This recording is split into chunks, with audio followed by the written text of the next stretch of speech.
Team रो sir winning Jersey sir ये आम खेली सर सर यहाँ समस्त साइन अच्छे सर सब प्लेयर साइन अच्छे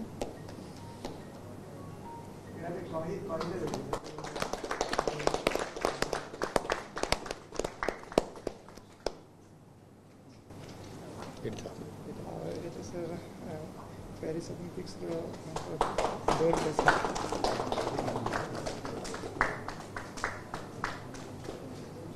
थैंक यू आज आम ओडिशा पाई वर्तमान समय होची गोटे गोटे ऐतिहासिक मुहूर्त को अत्युक्ति हेब नाही एभली एक शुभ अवसर रे शुभ मुहूर्त रे आम गहण एक लंबा स्वर्णिम यात्रार हॉकी खिलाड़ी विशिष्ट हॉकी खिलाड़ी अंतर्जातीय हॉकी खिलाड़ी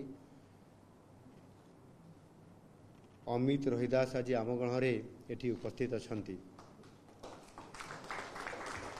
सद्य 2024 पेरिस ओलंपिक्स रे से जोगदेई भारतीय हॉकी टीम को ब्रोंज पदक जितेबारे प्रमुख भूमिका नहीं आमर गर्व और गौरव ओडिया अस्मितार अमित रोहिदास आज सारा ओडिशा को आज आमको गौरवान्वित करिसेंती। अमित रोहिदास सुंदरगढ़ जिलार हॉकीर गढ़ भाव परिचित गाँ सौना मरारे अमित रोहिदासंकर जन्म। निजर गाँ माटी से हॉकी खेल आरंभ करथिले एवं परवर्ती समय रे से पानपोस स्पोर्ट्स हॉस्टेल रे जोग देइथिले एवं एही ठारु आरंभ हुए तांकर स्वर्णिम यात्रा एक सफल कैरियर रो आरंभ। हीरो एशिया कप 2017 रे भारतीय हॉकी दलर स्वर्ण पदक, ओडिशा हॉकी वर्ल्ड लीग 2017 रे कांस्य पदक, FIH मेन्स चैंपियनशिप 2018 रे रौप्य पदक, 2022 एशियन गेम्स एवं 2023 हीरो एशियन चैंपियनशिप रे स्वर्ण पदक आदि जितबारे अमित रोहिदासंकर भूमिका थिला अतीव गुरुत्वपूर्ण।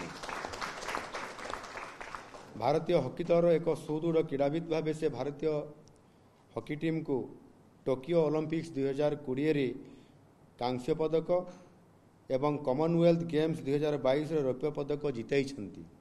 ये मध्य आम बहुत बड़ा गोटे गौरवर कथा। 2024 पेरिस ओलंपिक्स रे से एक गुरुत्वपूर्ण भूमिका निर्वाह करिसेंती।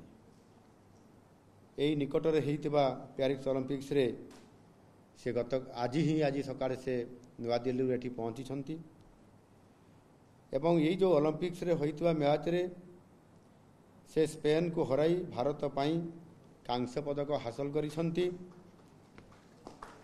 से ओडिशार एकमात्र हॉकी खिलाड़ी जे कि लगातार दुई थर भाव भारतीय दल को ओलंपिक्स रे कांस्य पदक जिताइबारे सहायता करिसेंती।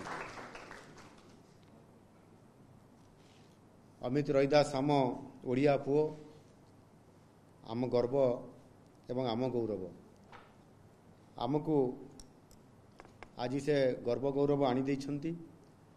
ये गोटे इतिहास रचिछंती जेहेतु दुई थर ओलंपिक्स रे भारतीय टीम रे स्वतंत्र स्थान अधिकार करी